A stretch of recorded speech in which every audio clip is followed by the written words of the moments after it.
최근 소식을 알아보는 북한은 지금입니다. 아프리카 돼지 열병 소식을 지난주에 전해드렸는데요. 여전히 남과 북 모두에서 심상치 않은 상황입니다. 네, 박철환 기자, 북한의 돼지 열병 상황이 당초 알려진 것보다 훨씬 심각한 모양이에요. 네, 북한의 돼지 열병에 대한 구체적인 얘기들이 나왔는데요. 국가정보원은 국회 보고를 통해 북한에서 돼지 열병이 상당히 확산됐다는 징후가 있고 일부 지역은 돼지가 전멸했다고 밝혔습니다.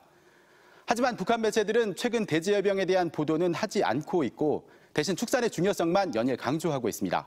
함께 보시죠. 평안북도 먼거리 여객자동차 사업소의 일꾼들과 정업원들이 축산과 양호에 힘을 넣어서 덕을 크게 보고 있습니다. 최근 북한 방송에 소개된 평안북도의 한 축산 시설입니다. 영상에선 돼지의 모습도 볼 수 있는데요.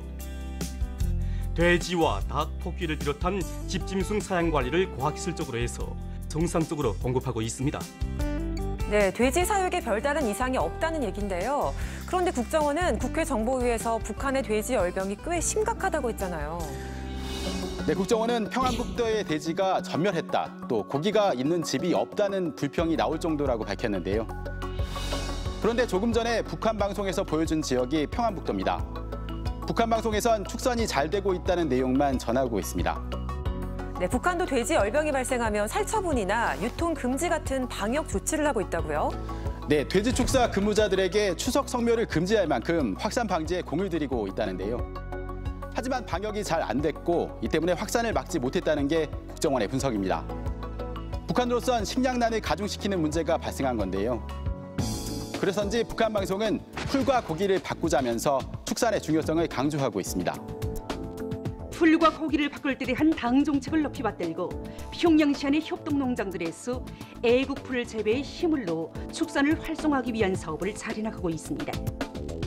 이름이 참 생소한데 애국풀은 뭔가요? 네, 식량이 부족한 북한에서 곡물 대신 사료로 쓰기 위해 주로 기르는 작물인데요.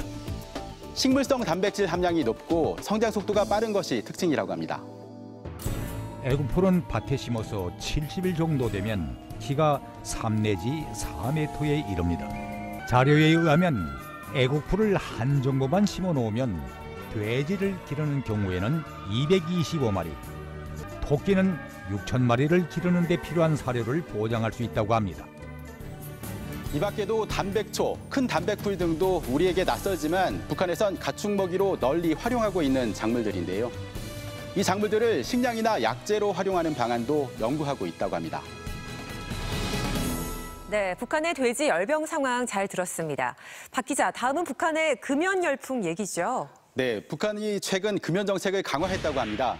이 때문에 담배를 끊으려는 사람이 많고 자체 개발한 금연보제제도 인기라는데요.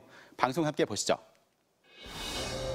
지금 전 사회적으로 금연운동이 활발히 벌어지고 있는 속에서 많은 사람들 속에서 이제 담배를 끊고 싶은데 생각대로 되지 않는다고 호소를 하고 있습니다.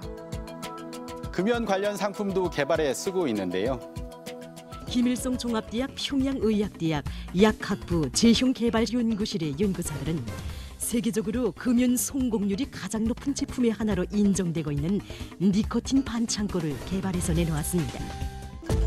네, 니코틴 반창고라는 게 우리가 니코틴 패치라고 부르는 금연 보조제를 말하는 거죠?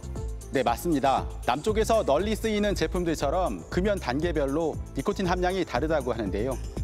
북한 방송에선 이 제품으로 실제 금연에 성공한 사람도 많다고 소개했습니다. 1호를 2통 쓰고 완전히 끊었습니다. 지난 6월 보도된 조선중앙통신 기사에 따르면 북한의 금연 정책이 최근 더욱 강화됐다는데요. 신제품 생산을 중단했고 외국산 담배 수입도 제한했다고 합니다. 북한이 공식적으로 담배 수입을 제한한 걸 보면 외제 담배에 대한 수요도 그만큼 있는 모양이에요. 네, 코트라 자료에 따르면 지난해 북한의 담배 수입 규모는 7,236만 달러로 역대 최대였는데요. 이 중 대부분은 중국산입니다. 네, 북한의 금연 얘기 잘 봤습니다. 박 기자 고맙습니다.